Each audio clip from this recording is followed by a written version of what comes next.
Okay, so today we're going to take a deep dive into something kind of interesting that we found in Inazuma 11. Right. And, you know, this is something that you mentioned you find interesting, too, is like the way that characters are developed over a longer narrative. Yeah. And this particular thing with this character, Tsunami, Harley Kane in the English dub, it's a really interesting kind of puzzle. Okay. Yeah. Tell me about it.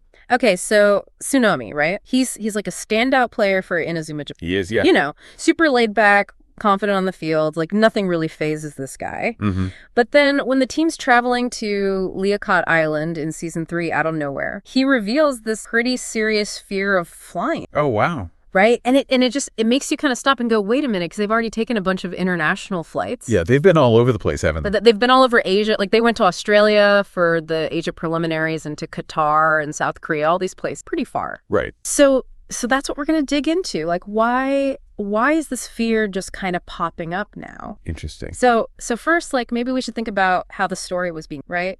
Like those earlier parts of Inazuma 11, they were really focused on the match. Yeah, for sure. It was all about, you know, the team getting to the next game and then the drama of the game itself. Yeah. And it feels like, you know, getting the team to those different countries, it was almost like just a necessity. Yeah. It was like, oh, yeah. And then they traveled, you know? Yeah, exactly. Yeah. It wasn't really a time to get into like the deeper personal stuff. Right. What do you think about that? No, I think that makes a lot of sense, especially in a show with such a huge cast, you know? Early on, they're probably more concerned with, like you were saying, establishing the core premise and the main conflicts. Right. And, you know, the internal struggles of one character maybe aren't as important as getting the team to the next big match. Yeah. You know what I mean? Yeah, absolutely. And so then it seems like things shift a bit. You know, when we get to Liocott Island, Oh, yeah. suddenly it's like the writers are more interested in exploring, you know, those personal lives, the vulnerabilities of the players. And it's almost as if they were holding back on Tsunami's fear until, you know? It's true, yeah. It's like they were waiting for the right moment to introduce this whole other side of him. Yeah, and that makes his character, you know, even more interesting. Yeah. He's not just this, like, you know, totally unbreakable, confident guy all the time. Right. Add some depths. Yeah, exactly. Yeah. So another thing I was thinking is, like, maybe the flight to Liocott Island itself was just, like, way different. Oh, how so?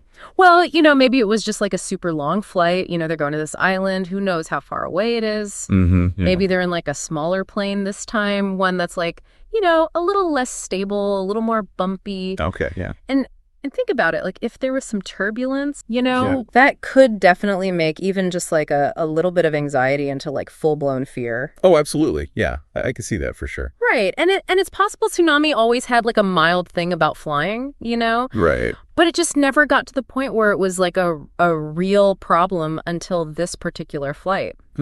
That's interesting. Yeah. And you know, thinking about it more like when this fear is revealed, it could have been a totally deliberate choice by the writers. Yeah. In what way? Well, like think about the comedic potential. Like you have this usually cool and collected guy, and now he's freaking out on a plane. Oh, yeah, I could see that. It's like a funny juxtaposition. Or Yeah. maybe they wanted to like, you know, inject some drama into the Liocott Island arc. Yeah. You know, give Tsunami like an internal obstacle to overcome. Yeah. Because like we were saying, you know, strategically using a character's vulnerabilities can be really effective for the audience. Totally. Yeah. Yeah. Keep people on the edge of their seats. Yeah, exactly. Or, you know, give them a good laugh. Right, exactly. So it's like finding that sweet spot. Yeah.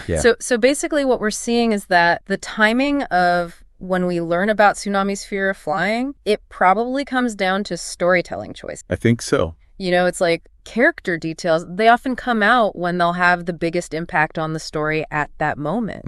And sometimes that means like, you know, maybe something wasn't explicitly mentioned before, but Right. it's more about what serves the narrative best in that particular moment. Yeah, I think that's a really great point. You know, Right. because sometimes consistency, you know, having every single detail line up perfectly, Yeah, that might not actually be the most important thing. right. It's more about, like you said, Yeah. what's going to resonate with the audience at that specific point in the story. Exactly. Yeah. So just to recap quickly, you know, we've gone over a few possibilities here, like how the story was mainly focused on the matches early on and then how it shifted to more personal stories. And we talked about, you know, maybe the flight to Liocott Island being different and how revealing the fear could be used for comedy or drama. Right.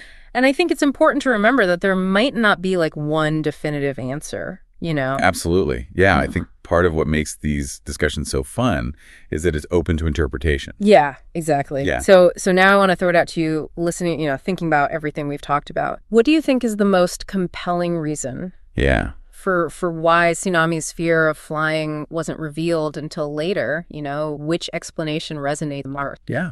I'm curious to know. It's really interesting to think about how these character traits are introduced and how that impacts our experience as viewers. Mm-hmm. So yeah, let us know what you think. Yeah, let's keep the conversation going. Thanks for joining us for this deep dive. It's been fun. And we'll see you next time.